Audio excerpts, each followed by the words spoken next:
sekali kita dengar itu adalah reformasi, maka kita memahami bahwa ada sesuatu perubahan yang besar-besaran terjadi di luar apa yang menjadi kebiasaan pada saat itu. Reformasi kita masih ingat di tahun 98 terjadi reformasi yang luar biasa di negara kita. Tetapi juga di gereja juga pernah terjadi reformasi, tepatnya di tanggal 31 Oktober 1517, 503 tahun yang lalu. Ketika Martin Luther mengkritik habis-habisan apa yang terjadi, praktek kehidupan keagamaan yang terjadi di tengah-tengah gereja. Ketika dia menentang keras yang namanya surat penghapusan dosa. Lalu kemudian dia seruan yang sangat luar biasa yang terkenal dari Martin Luther itu dengan trisola. Sola gratia, sola fide, sola scriptura. Ketiga hal mendasar ini hilang dari gereja. Bagi gereja pada saat itu yang penting keadaan pada saat itu dijawab oleh gereja. Ketika gereja berperang lalu kekurangan dana, maka apa yang boleh dilakukan gereja untuk memenuhi keadaan itu?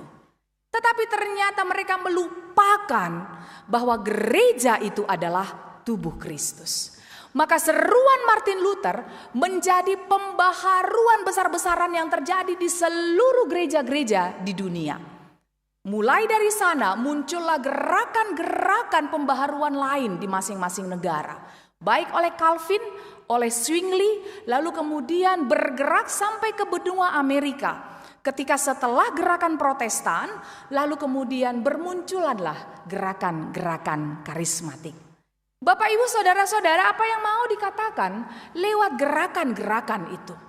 Banyak hal yang terjadi di tengah-tengah kehidupan sosial manusia dan jemaat yang terus-menerus kita hadapi di tengah-tengah kehidupan kita.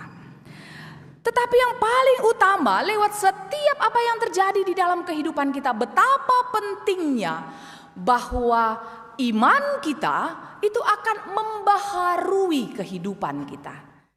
Maka hari ini kita mau diingatkan dan diajak lewat peristiwa besar-besaran pembaharuan reformasi Josia yang sangat dikenal pada zaman raja-raja pada saat itu. Ketika dia mengajak mulai dari rakyatnya yang paling muda, anak-anak, sampai dengan orang tua untuk mau melakukan pembaharuan besar-besaran yang selama ini sangat-sangat menentang dan jahat di mata Tuhan terjadi di tengah-tengah bangsa Israel. Mereka menjadi bangsa nano-nano imannya. Ketika mereka dipanggil menjadi bangsa pilihan Tuhan, mereka punya perjanjian bahwa hanya menyembah Tuhan saja. Namun kenyataannya di dalam perjalanan dan proses kehidupan yang mereka alami, mereka tidak hanya menyembah Tuhan saja, tetapi mereka menjadi pecinta nano-nano. Allah nano-nano. Ketika satu bangsa menyembah yang ini, mereka ikut. Bangsa yang ini menyembah ini, mereka ikut. Bangsa yang ini menyembah ini, mereka ikut-ikutan. Saudara-saudara, ternyata iman nano-nano itu bukan justru menumbuhkan kita. Ketika kita sangat menyukai, oh ternyata di sana asik sekali, maka saya ingin ke sana. Oh gereja yang sana memberikan begitu banyak, mereka menyediakan setiap kebutuhan-kebutuhan kita, maka kita pergi ke sana. Lalu kemudian orang-orang muda, ternyata tidak menyenangkan di gereja saya. Musiknya hanya piano atau hanya organ saja. Sepertinya menyenangkan kalau pergi ke sana di mana ada begitu banyak alat musik yang sangat menggugah iman saya. Bapak, Ibu, Saudara-saudara, kita mau belajar dari pembaharuan iman yang dilakukan oleh Josia untuk rakyatnya. Menyembah Tuhan bukan tentang menyenangkan hati kita saja, tetapi menyenangkan hati Tuhan. Bukan berdasarkan selera kita, tetapi apa kata Tuhan di tengah-tengah kehidupan kita. Reformasi yang dilakukan oleh Martin Luther mengingatkan gereja bahwa praktek kehidupan gereja bukan untuk menyenangkan hati manusia, tetapi untuk menyenangkan hati Tuhan. Demikian juga apa yang dilakukan oleh Josia, bukan hanya untuk menyenangkan para penguasa dan orang-orang yang ada, yang hidup pada saat itu, tetapi yang mau dikatakan kembali kepada Tuhan. Lihatlah Tuhan, kita mau menyenangkan Tuhan, bukan untuk menyenangkan hati manusia. Maka hari ini Bapak Ibu Saudara-saudara, firman Tuhan ingin mengajak kita melihat kembali bagaimanakah praktek iman kita selama ini. Terlebih pada saat masa-masa pandemi ini.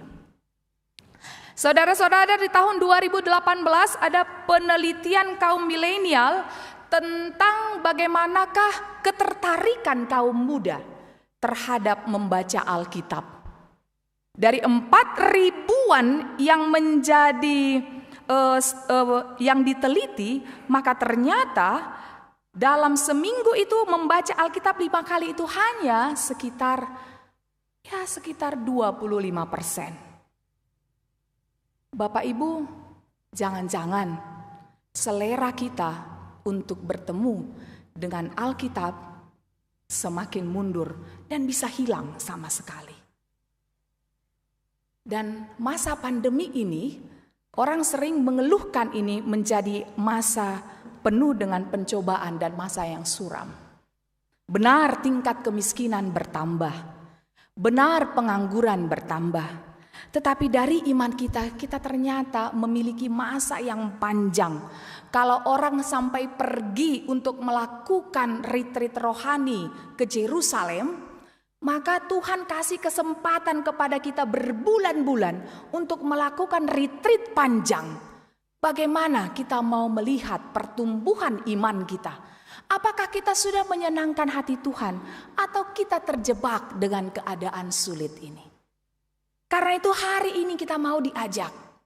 Kalau 503 tahun yang lalu Martin Luther berani untuk membaharui keadaan yang tidak benar itu, agar gereja kembali kepada panggilannya, maka kita juga mau diajak lewat masa pandemi ini, bukan hanya mengeluhkan apa yang terjadi pada saat ini, bukan hanya berkeluh kesah tentang kesulitan ekonomi yang terus-menerus membuat tingkat stres yang tinggi.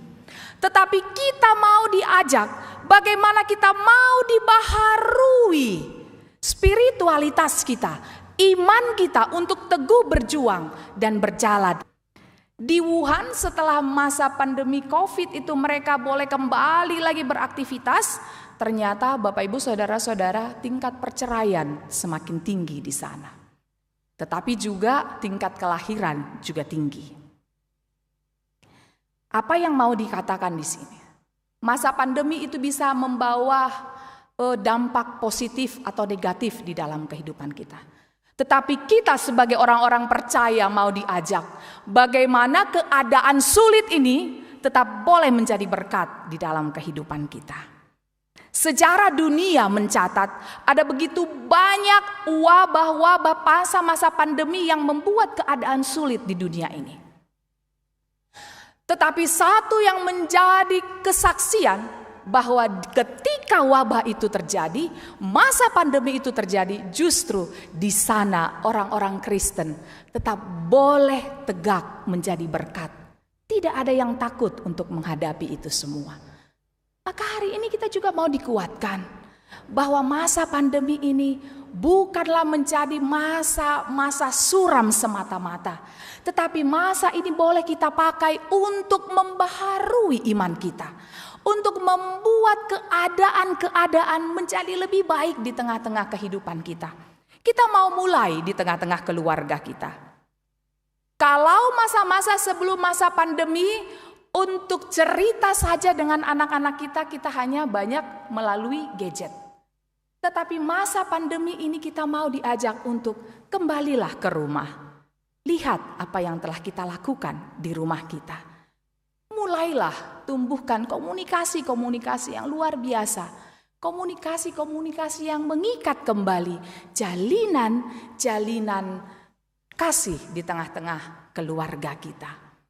Dan masa pandemi ini juga membuat kita boleh melihat bahwa persekutuan-persekutuan yang kita buat di tengah-tengah gereja kita, apakah itu untuk kepentingan kita atau untuk kepentingan Tuhan?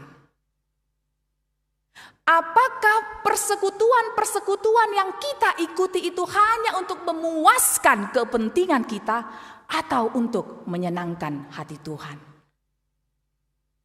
Reformasi spiritualitas bukan hanya sebuah seruan untuk mengingatkan kita kembali tentang apa yang Tuhan telah lakukan bagi kita, tetapi juga dibutuhkan apa yang telah kita lakukan untuk menyenangkan hati Tuhan.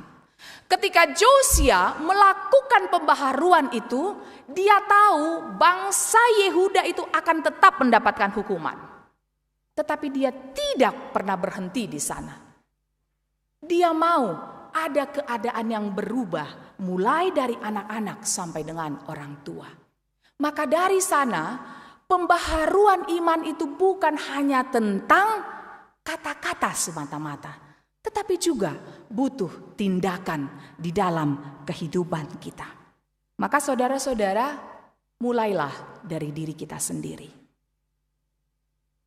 Lalu lihatlah di tengah-tengah keluarga kita.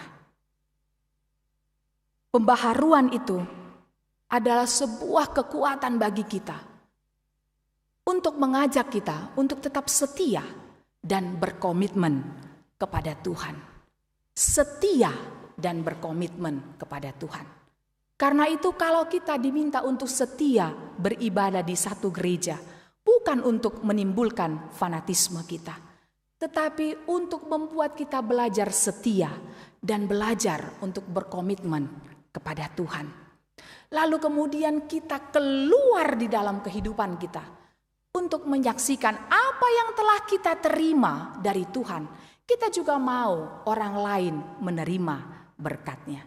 Maka jemaat HKBP Jatinegara mau diajak ke sana. Pembaharuan iman kita akan terus-menerus kita terima di dalam kekuatan Roh Kudus yang telah diberikan bagi kita. Maka kalau seruan Roma 12 ayat 2 tadi, maka dikatakan janganlah mau serupa dengan dunia ini. Sehingga kita tahu mana yang baik dan yang berkenan kepada Allah. Karena itu mulailah dari diri kita dan lihatlah, apakah saya sudah menyenangkan hati Tuhan? Amin. Kita berdoa.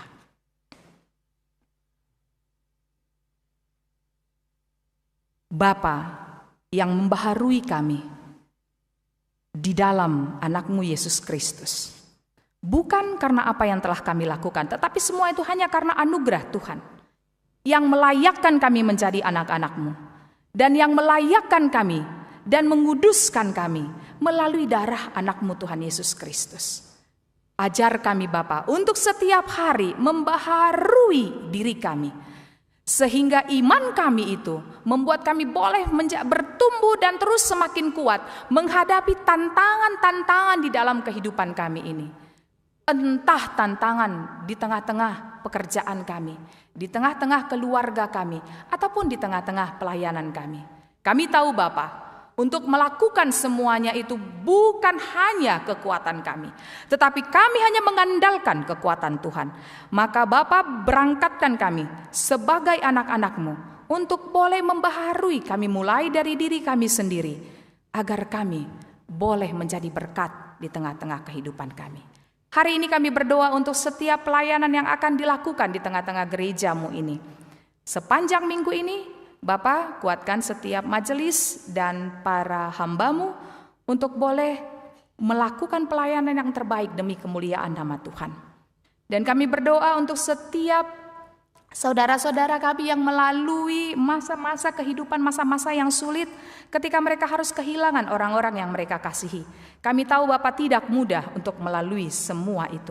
Namun kami tahu dari mula kami memperoleh kekuatan dan penghiburan.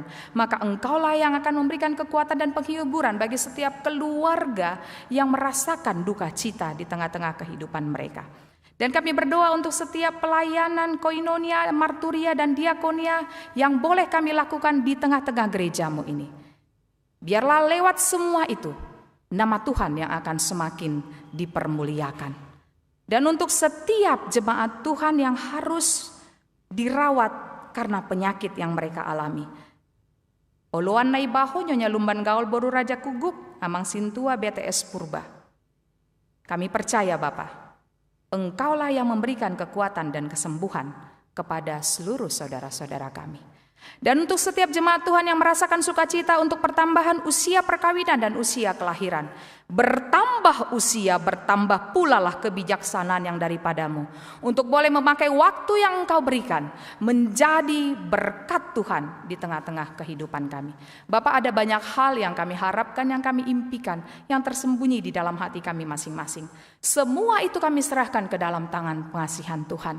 Dan kalaulah kami boleh meminta, Tuhan, biarlah Engkau boleh mengabulkan semuanya itu di dalam kehendak-Mu saja. Terima kasih Bapa. Hanya di dalam anak-Mu Tuhan Yesus Kristus kami berdoa. Amin.